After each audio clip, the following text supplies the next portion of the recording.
Hello, my friends. Welcome to your tarot reading and your what you need to know for the lunar eclipse in Taurus that is happening on October 28th. My name is Natasha, also known as Nurse Natasha.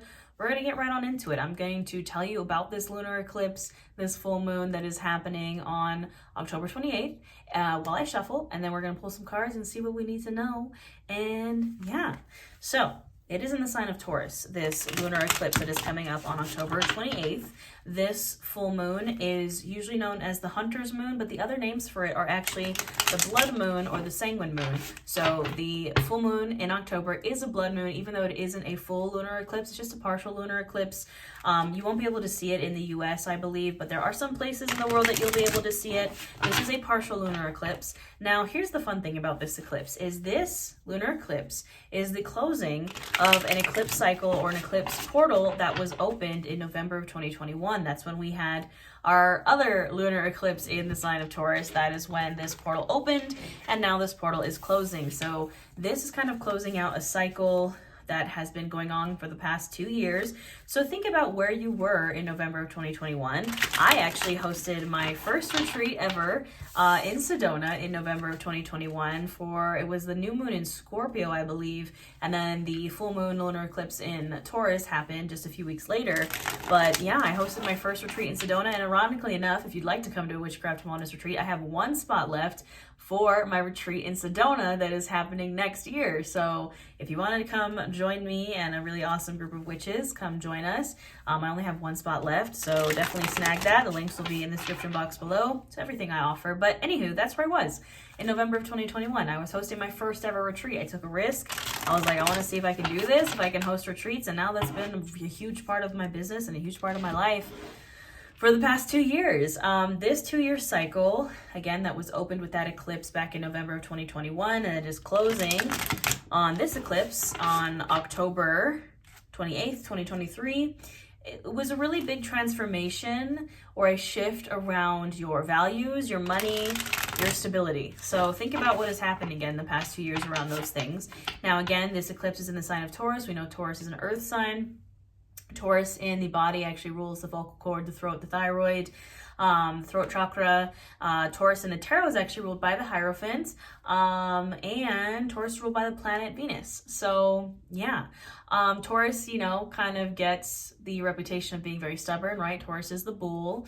But all in all, eclipses are just portals that put us where we need to be. Yes, they are messy. Yes, they are transformative. Yes, you've probably your life could be possibly upheaved in a eclipse portal.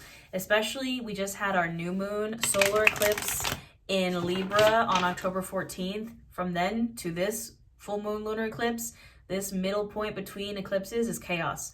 The vibes are off, weird dreams, deja vu, just things happening, feeling just weird. I've been so exhausted. I've been sleeping so much. The weirdest dreams. The veil is also super thin this time of year, so expect chaos.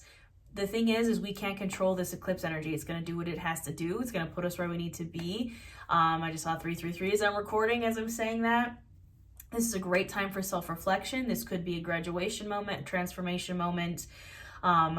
Some people like to work with the eclipse energy. Some people don't. I personally don't, because I don't need any chaos energy or chaos magic in my life right now. But if maybe you need some chaos energy or chaos magic, maybe work with the eclipses. Again, it's personal practice, to each their own. You'll hear a lot of people say, don't manifest during the eclipse season. Do what works best for you. Do what works best for you.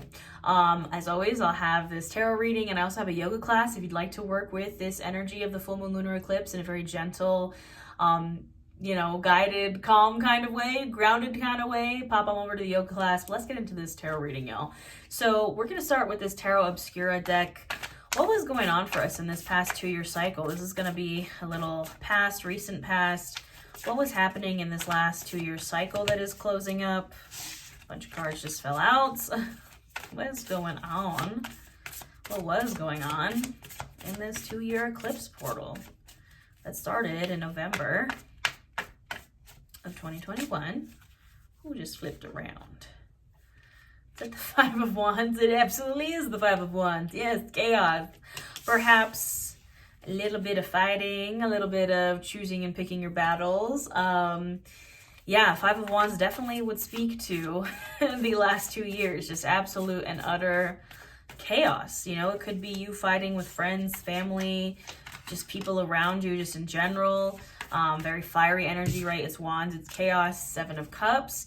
Maybe some of that chaos or fighting or just general nonsense was around maybe having too many options, 7 of cups, being spoiled for choice. You just didn't know what direction to go in. So you're like, I'm just going to go in all these directions. I don't know. That's kind of what I did in these past 2 years. I was like feeling unhappy in what I do, and my business kind of took a slump. So I was just trying all these things.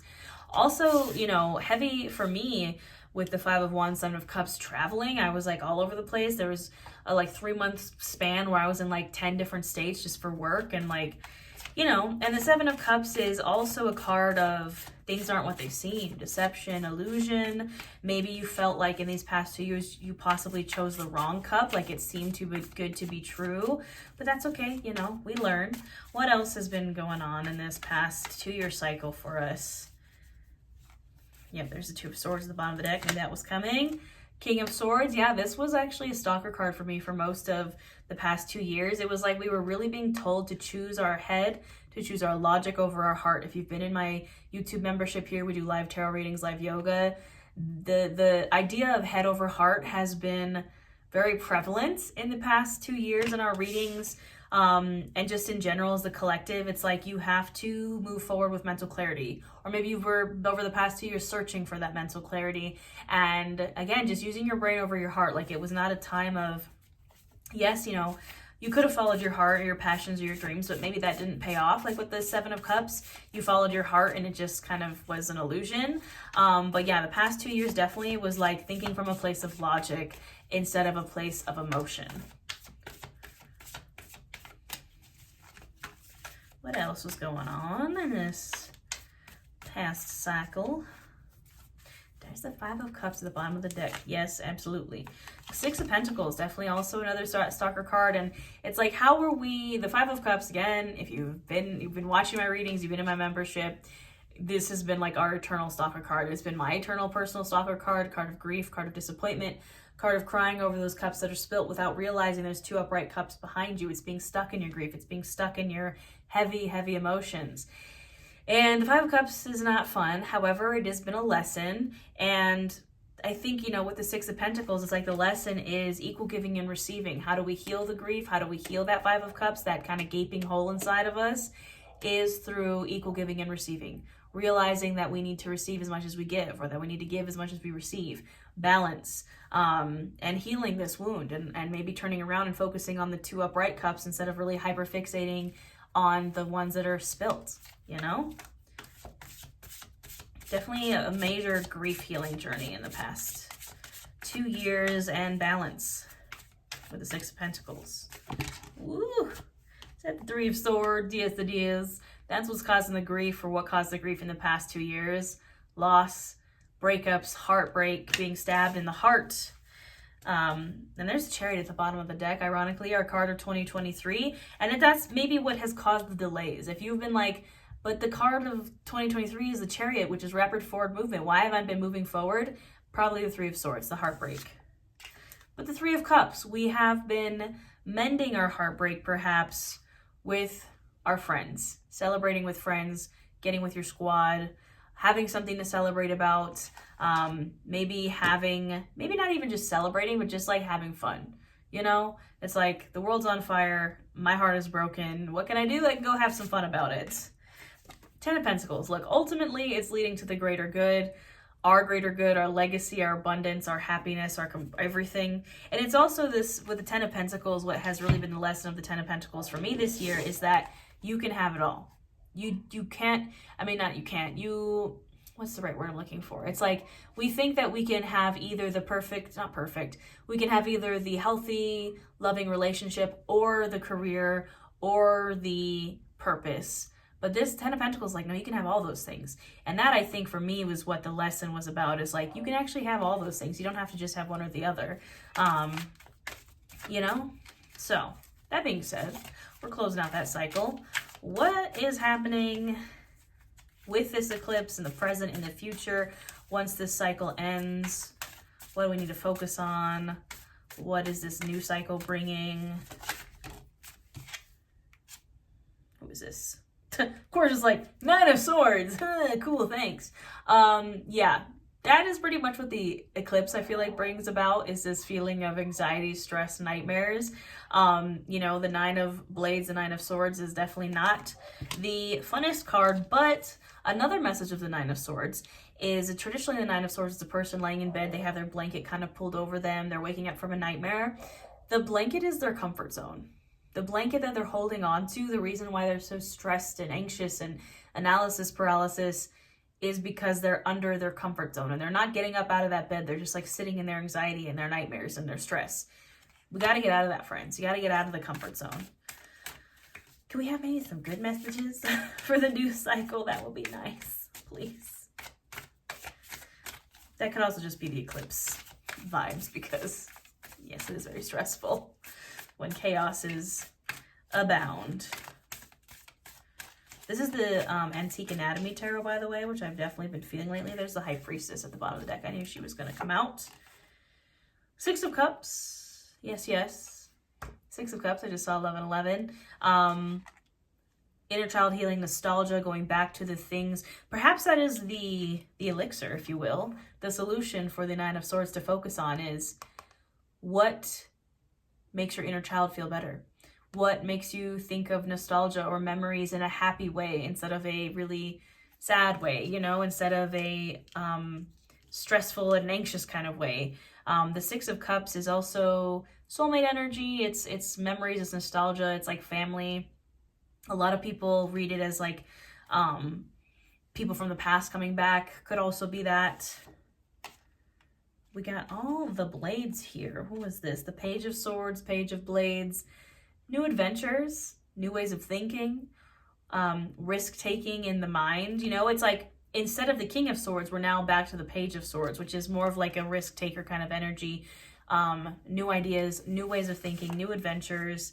Is that that's the Nine of Pentacles. We love the Nine of Pentacles. Remember, we had the Ten of Pentacles in the past. That's what we're trying to work towards. The Nine of Pentacles is the first step there. Abundant harvest, single independent energy. Whether you're with someone or not, you can take care of yourself. You can hold your own. You can support yourself. You are independent and you're living the dream. Also, the baby card to the Empress, right? It's like luxury, self-care. It's a woman she's depicted as having this really luxurious robe, and I think there's like a peacock and there's like a abundant garden behind her. Like the Nine of Pentacles is like honestly how I'm trying to be, Page of Cups. Yeah, we got pages here. It's like, instead of being stuck in that King of Swords energy, moving forward, it's like we need a little bit of like youthful energy. This card I just realized says eternal youth on it. It's like, go back to, with the Six of Cups, what has made you happy when you were a kid. We need some of that fresh, youthful enjoyment, following your heart again, instead of following your brain and being super logic with the King of Swords and choosing your head over your heart. Now we're getting the message of, well, choose your heart over your head. And that has also been really coming up in my personal readings and in the readings in the membership as well. Queen of Rods, Queen of Wands. We love to see it. She follows her passion. She does not, she thinks with her head, of course, but she follows her heart. She follows her passion. She follows her creativity. She moves towards her sun. In the traditional Queen of Wands, she's holding a sunflower. And it's like, move towards your sun, move towards your joy, move towards your passion. The Lovers. Ooh, that's nice. The card of Gemini. We love to see it. Again, I just really feel like it's like love. Follow the heart. Follow the love. That's kind of maybe how we get out of that Nine of Swords. And maybe we're in the Nine of Swords because we've been so just focused on like logic, brain, heart, head, not heart. And that causes stress, right? If you're not moving towards your passions and things you love, you're going to get stressed out. Eight of Cups. Yes. So I think what's happening here, who is this? Seven of Pentacles, Seven of Coins. Okay, I see what's going on here. And again, the High Priestess at the bottom of the deck. All of this is based on your intuition, based on what you know feels good. The Lovers, the Eight of Cups, and the Seven of Pentacles. We're finding the love and what we love and who loves us and what loves us. What you love loves you back, because we're walking away from what no longer serves us. This is the Eight of Cups. The Eight of Cups traditionally is someone walking away from all these cups that they're just like disappointed with, they're done with. We had that Five of Cups as well. you can see actually on this card, and I love it, that says let go potion, aura cleanse, soul journey, wake up potion, the void and despair. Very eclipse energy, but this is what we're walking away from. Let go potion, wake up potion, that's what you're doing. You're walking away from the void, the despair. You've done the soul journey, you've done the aura cleanse, now we're letting go and we're waking up and we're walking away into Seven of Pentacles, because we want to get to the Ten of Pentacles. So we're planting seeds, we're harvesting, we're nurturing our seeds, we're watering our seeds with that Cups energy. And again, this is all from a place of love with the Lovers. It's all from a place of love. So we love to see it. Now we're going to clarify with, because it's spooky season, it's almost Halloween, my friends. You know we got to clarify with the Halloween Oracle. So let's just shuffle this a bit. By the way, if you want a personal reading for this eclipse or for this Halloween season, you can book those on my website. I'll post a link in the description box. I've had a lot of people get year ahead readings if you want a year ahead reading, because we're coming up towards the end of the year. If you want a personal year ahead reading just like this one, literally the same thing except personalized to you, you can book that. All right, just cards are flying from this Oracle deck. Skeleton, Strength. I'm actually wearing the Strength card from the Tarot on my neck, card of Leo. This is similar vibes. Strength, perseverance, mental and emotional strength over physical strength. That's what kept us going. That's what keeping us going. What is keeping us going is strength, is sticking through it, sticking with it. Night Song, Hidden Talents in Winter, the sacredness of pausing. You might realize as you start to tap into that inner child healing, you start to tap into the past, the Six of Cups, the nostalgia, the Page of Cups, the Page of Swords, that you have some kind of hidden talent. Perhaps it's something that you used to do when you were a kid, but it's coming back around. Also cardinals, I know those are very significant spirit guides for certain people. You know, the veil is thin. We have spirits are coming through like crazy. But yeah, hidden talents. Maybe you will find that if you can just pause for a moment. Winter, the sacredness of pausing is when things pause and begin again. And, you know, we're closing this cycle. And again, the reason why actually it's called the Hunter's Moon or the Blood Moon is because this was the time that, you know, way back in the day that people would hunt before the winter, stock up for the winter. So Hunter's Moon and then Blood or Sanguine Moon because of the blood that would be spilt. But it's like you stock up for the winter, to pause, to rest. So there is sacredness in pausing. If you do not know how to move forward, or this eclipse season is getting very hectic and chaotic and transformative for you, take some time to pause. This whole eclipse season has been not a green light, not a red light. It's been a yellow light of like, take some time. Like, you know, be careful signing contracts before, and think about things before you move forward. Take a pause. What else do we need to hear for this lunar eclipse in Taurus?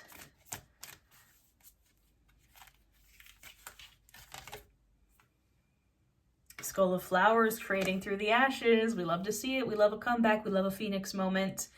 You know, the phoenix is burned and goes to ashes and then is reborn again. We love to see it. Joy, yes, this card has been, it came up in the live reading in my membership. Love it. Joy, find your joy. Rejoicing in the present moment, find your joy, move towards your joy, move towards your happiness. That's the Queen of Wands. Look at that. That is very Queen of Wands. She's like on fire, even though it's like a fall leaf. Look, we love to see it. Who else is coming out here? Yes, yes. Who's this? Gonna pull a couple. There's that witch card. Okay. Just our last final messages, if I could pick them up. We have Hearth, Ancestors, and the Witch. I mean, I was literally saying the veil is thin, and it was like, actually, yes, it is. Home and Hearth, happiness in our hearts and our homes. Very fall. It reminds me of that word. It's like a Swedish word for like comfort and like the fall vibes. It looks like it's spelled Hygge, but it's pronounced a different way. It's like Hygge. I can't remember how to pronounce it. But focusing on the home and hearth, that's what you do in the fall and the winter, friends. Ancestors, the lore and legacy of our DNA. Again, the veil is very thin right now. Ancestors could be coming through. I know my dad has been very prevalent in my dreams. Maybe work with your ancestors, honor them in your home. and the Witch, the earthly weaver of worlds. I want to read for you the description of that Witch card because it is very lovely. It's about stepping back into your power. Holding the Witch card means that you can weave your own change throughout your life and that magic is indeed afoot. You must understand that you have power and it is real. It may also indicate that others may be threatened by your developing personal power and that they may not appreciate or like the changes as you grow. Be prepared for this and do not be discouraged. New friends and better opportunities will be attracted instead. So if you're, stressing out about what you may have lost during this eclipse cycle, it's okay. Move forward. You are powerful. Take back your power, tap into your power. And that's pretty much all I have, friends. I mean, this is a very powerful reading, very powerful eclipse season. Again, if you want to work with this energy in like a gentle way, I have a yoga class. You can book a personal reading. I have tons of witchcraft and wellness courses and ebooks and journals available. And again, if you want to come to that Sedona retreat, I only have one spot left. That's my last retreat of 2024. So you should definitely come join us.